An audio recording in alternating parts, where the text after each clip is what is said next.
Bonsoir Caroline. Bonsoir David.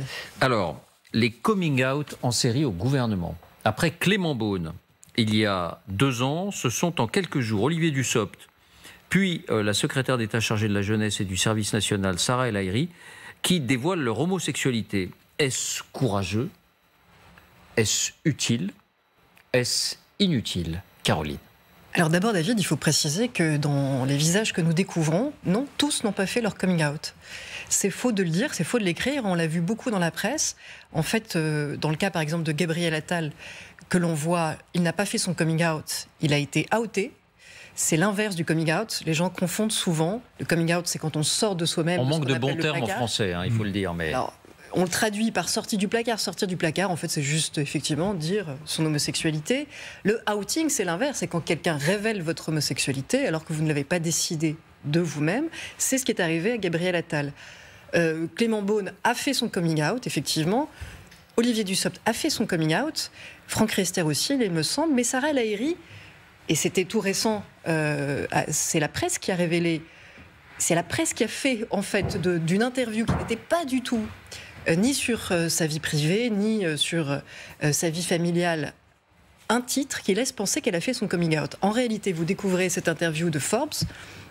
C'est un entretien qu'elle a donné à un journaliste donc pendant 2 heures, qui porte absolument pas sur ce sujet, qui porte sur le service national universel, sur les liens entre la France et le Maroc, sur l'intelligence artificielle, sur tout ce qui peut toucher la jeunesse. Et au cours d'une question que lui pose le journaliste sur l'impact des réseaux sociaux, sur notamment le fait qu'il y ait beaucoup de haine en ligne, et potentiellement de haine qui vise toute personnalité publique, dont elle, Sarah El Haïry a, sans doute sans y penser, très naturellement répondu « Je sais que Twitter n'est pas la vraie vie, mais c'est vrai que quand ma famille ou ma compagne sont touchées, oui, ça me fait de la peine. » C'est absolument pas... C'était pas destiné à faire un effet de communication.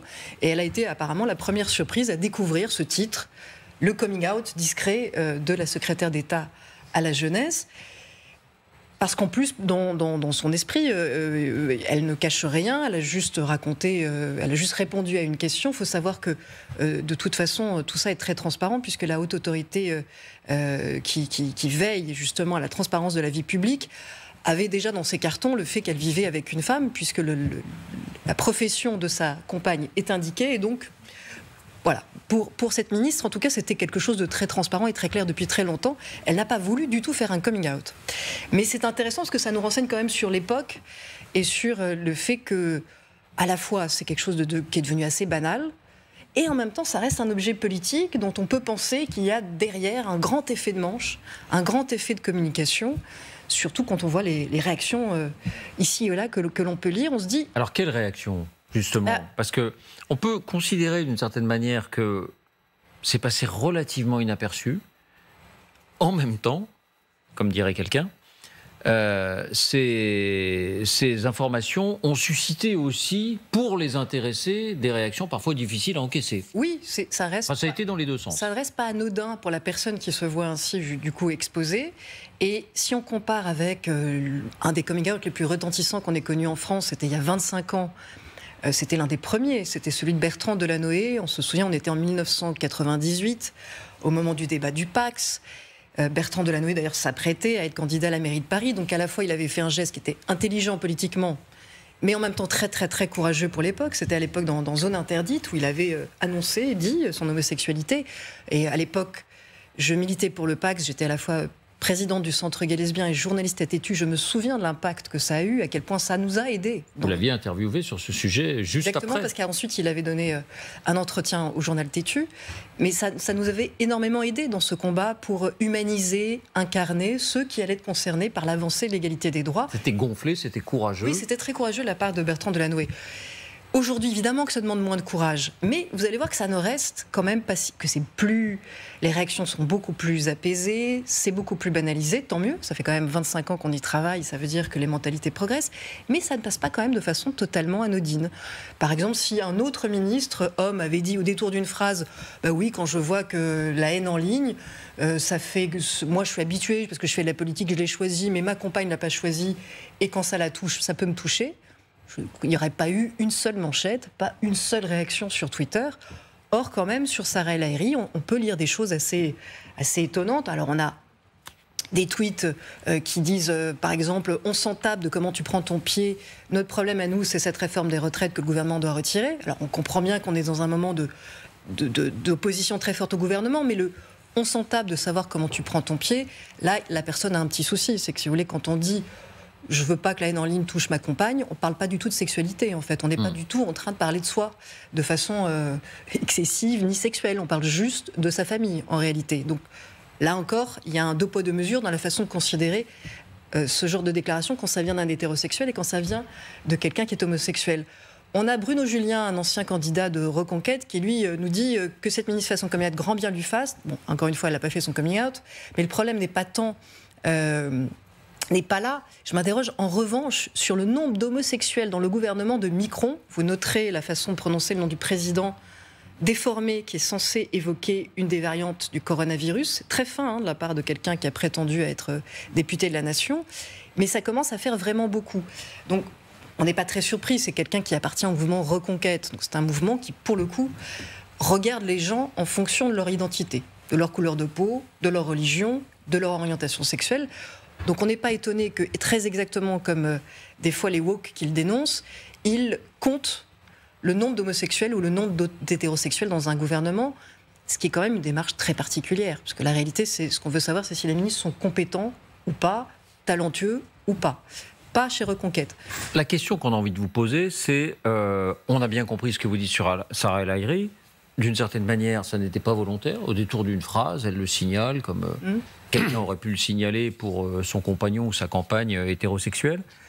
Mais les autres l'ont fait délibérément. Est-ce que c'est bien de le faire parce que ça peut, comment dire, faire du bien à tous ceux qui, homosexuels, se sentent discriminés, se sentent marginaux, ou bien est-ce que ça n'est plus un sujet et qu'il ne faut plus en parler ? C'est bien de ne pas se cacher, David, parce que pour le coup, quand on est arrivé là où on est arrivé, c'est-à-dire ministre de la République, si on en est à devoir se cacher, après, honnêtement, c'est une affaire très personnelle. Il y a des ministres qui estiment qu'ils sont déjà tellement exposés, c'est une profession qui vous met tellement au centre de toutes les attentions, vous en prenez déjà tellement la figure. Moi, je respecte aujourd'hui, c'est pas la même chose il y a 20 ans, mais aujourd'hui, je respecte ceux qui se disent je préfère absolument ne rien dire de moi, de privé, parce que je trouve que j'en prends déjà tellement, je suis déjà tellement exposée que ça m'aide à tenir de ne pas en parler. Donc je pense qu'on peut le respecter aujourd'hui. C'était pas la même chose dans des années où, sincèrement, l'exemplarité, le fait qu'il y ait des homosexuels publics pouvait sauver des vies. Mais néanmoins, heureusement, même encore aujourd'hui, heureusement qu'il y a des personnalités publiques, dont des politiques, qui ne cachent pas qui ils sont, qui ne cachent pas qui ils aiment, parce qu'il y a toujours des jeunes. Et ça, malgré l'évolution des mentalités et des lois, je le constate. Il y a toujours des jeunes qui manquent tellement de référents autour d'eux que ça leur fait du bien d'avoir le plus de référents possible. Et par exemple, de savoir qu'on vit dans un monde où on peut être homosexuel et être contre la réforme des retraites, être homosexuel et être pour la réforme des retraites, travailler, être ministre d'un gouvernement sous Elisabeth Borne et Emmanuel Macron, comme être homosexuel d'extrême gauche et être extrêmement opposé à ce gouvernement, oui, c'est parce que l'identité, encore une fois, ne définit pas les êtres. Ce qui n'est pas normal, c'est de considérer que quand un ministre ne se cache pas et répond à des questions aussi simplement que l'a fait la secrétaire d'État à la jeunesse, c'est de l'exhibition, ou j'ai lu aussi beaucoup, j'ai beaucoup lu que c'était une espèce de déviation, de diversion politique. De diversion, voilà. On est en plein conflit des retraites, vous faites diversion en affichant vos préférences sexuelles. Alors, honnêtement, je comprends que le débat puisse avoir lieu à propos d'Olivier Dussopt, qui choisit évidemment ce moment pour accorder un entretien à Tétu, qui d'ailleurs ne l'a pas épargné, puisque les 3/4 de l'entretien sont sur la réforme des retraites, et avec un ton très virulent pour ne surtout pas servir la diversion politique. Et le journaliste de Tétu lui-même demande à Olivier Dussopt s'il ne compte pas faire diversion. Voilà, donc la question est posée immédiatement. Mais là, c'est assez drôle quand un journaliste accepte d'interviewer un ministre, et si c'est pour lui dire mais est-ce que c'est pas un peu faire diversion que de nous accorder un entretien, il y a un côté un peu naïf, si vous voulez, parce que si des gens pensent sincèrement que parce qu'un ministre son coming out, les gens vont arrêter de manifester contre la réforme des retraites, je pense qu'ils vivent dans un monde assez particulier, qui n'est pas très réaliste. C'est pas comme ça que ça marche. Un coming out ne fait pas oublier un 49.3, c'est juste pas le même registre, c'est pas le même domaine. Dans le cas d'Olivier Dussopt, qui sort de cette séquence très affaiblie, où il a été parfois maladroit, où il a parfois semblé pas à la hauteur, où il a aussi beaucoup été déshumanisé. Hein, on a vu sa tête sur un ballon de football avec le pied d'un député de l'opposition dessus. Ça participe d'une volonté de se réhumaniser et donc d'ouvrir un peu la porte de chez soi pour pouvoir réexister en tant qu'être humain, dire n'oubliez pas que je suis aussi un être humain. Dans le cas de Sarah El Haïry, on l'a dit, ça n'est pas un coming out, c'est une interview qui portait sur le service national universel. Mais je voudrais qu'on écoute quand même une réaction qui prouve qu'on n'est toujours pas à une époque, et peut-être que même c'est en train de revenir, qui arrive à avoir cette intelligence-là et cette acceptation-là. Je voudrais qu'on écoute André Berkoff, qui lui y voit carrément de l'exhibitionnisme. Écoutons. Quel besoin de s'exhiber, quel besoin de proclamer, quel besoin de dire. Occupez-vous un peu moins de votre nombril et un peu plus des Français. Là, on est au sommet de l'art d'André Berkoff, c'est-à-dire que c'est à la fois populiste, démagogique, mais en plus, il y a un sous-texte légèrement homophobe. Homophobe? Bah oui, c'est homophobe de considérer que quand un ministre vous parle de sa compagne, quand une ministre vous parle de sa compagne pour parler de la haine en ligne qui vous vise, c'est de l'exhibition. De l'exhibition. Mais est-ce qu'on ne sait pas des choses sur la vie familiale? On ne sait pas qu'il est hétérosexuel. Si, on le sait. C'est pas de l'exhibition, c'est juste qui il est. Donc c'est pareil pour les homosexuels en fait. C'est pas de l'exhibition de parler de sa compagne ou de son compagnon quand on en a.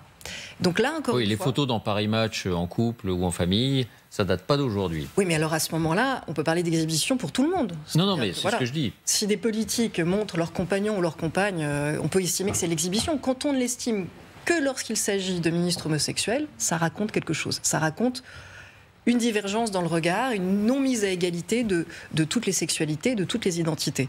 Donc, encore une fois, c'est pas complètement anodin. Et pour répondre à votre question, est-ce qu'au moins ça sert d'exemple? Est-ce que c'est quand même pas nécessaire? Si, parce que particulièrement, il faut bien dire que quand une ministre comme Sarah El Haïry a la double nationalité marocaine et française, il y a aussi beaucoup de réactions sur des forums marocains, par exemple. Et je peux vous dire que dans ce cas-là, c'est pas anodin et c'est plutôt précieux, c'est plutôt utile. Je pense que ça peut aider beaucoup de jeunes filles qui le disent, qui l'expriment. On est quand même dans un pays où une professeure vient de se faire renvoyer française parce qu'elle était homosexuelle. On est dans un pays où c'est officiellement interdit.